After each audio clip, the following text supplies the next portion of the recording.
कि कैसे कैसे वो दौर आया कि आराम से संगत खाना खा रही है, हमला हुआ, शहीदियां हुई और उसके बाद 13 अप्रैल 1978 के बाद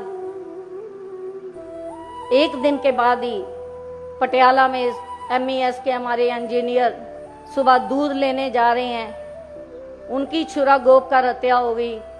कई साथ संगत दुकान पर बैठे हैं, वो महात्माओं की गोली मारकर हत्या हो गई। पर जो बाबा जी ने सिखलाई दी, किसी ने कहा ये क्या हो रहा है, ऐसे तो हमारे मिशन को शायद रोकने का प्रयास किया जा रहा है। तो बाबा गुरबचन सिंह जी ने एक बात कही, कहने लगे जब किसी पेड़ पर पत्ते पीले हो जाते हैं, पतझड़ की रुत आती है, तो हम सोचते हैं कि ये पेड़ खत्म होने जा रहा है, परंतु थोड़े के समय के बाद फिर वो पुंगरता है, फिर पत्ते ग्रीन आते हैं, फिर फल लगते हैं, पहले से भी ज्यादा सबज हो जाता है, फलदायक हो जाता है। और ये समय महापुरुषों ने इसकी रजा में, इसके हुक्म में बिताया।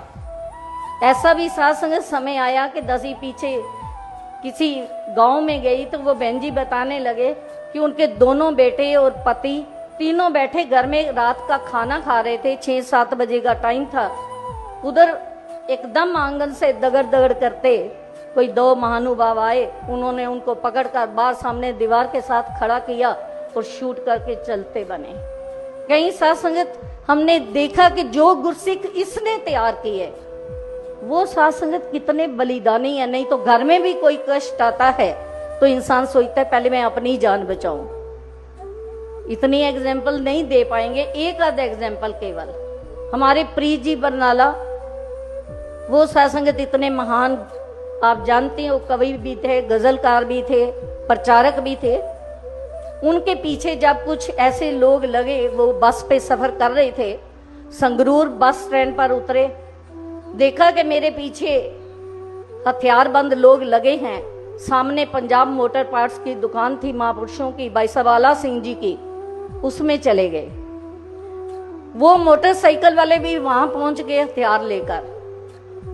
और साथ संगत कोई आम इंसान होता, कोई रिश्तेदार होता तो आप भाग जाता, परंतु जब उन्होंने कहा कि प्रीत जी को बाहर निकालो, वो हमारा शिकार है, हम आपको मारने नहीं आए, आप हमारा शिकार नहीं है, तो उस समय इनके गुरसिख ने कहा, आला सिंह जी ने कहा, भाई साहब ये मेरे सतगुरु के प्यारे गुरसिख है, आप पहले मेरे को मारोगे फिर इनकी ओर बढ़ सकोगे। उनको क्या फर्क पड़ता था, उन्होंने पहली गोली आला सिंह जी को दागी और दूसरी प्रीत जी को।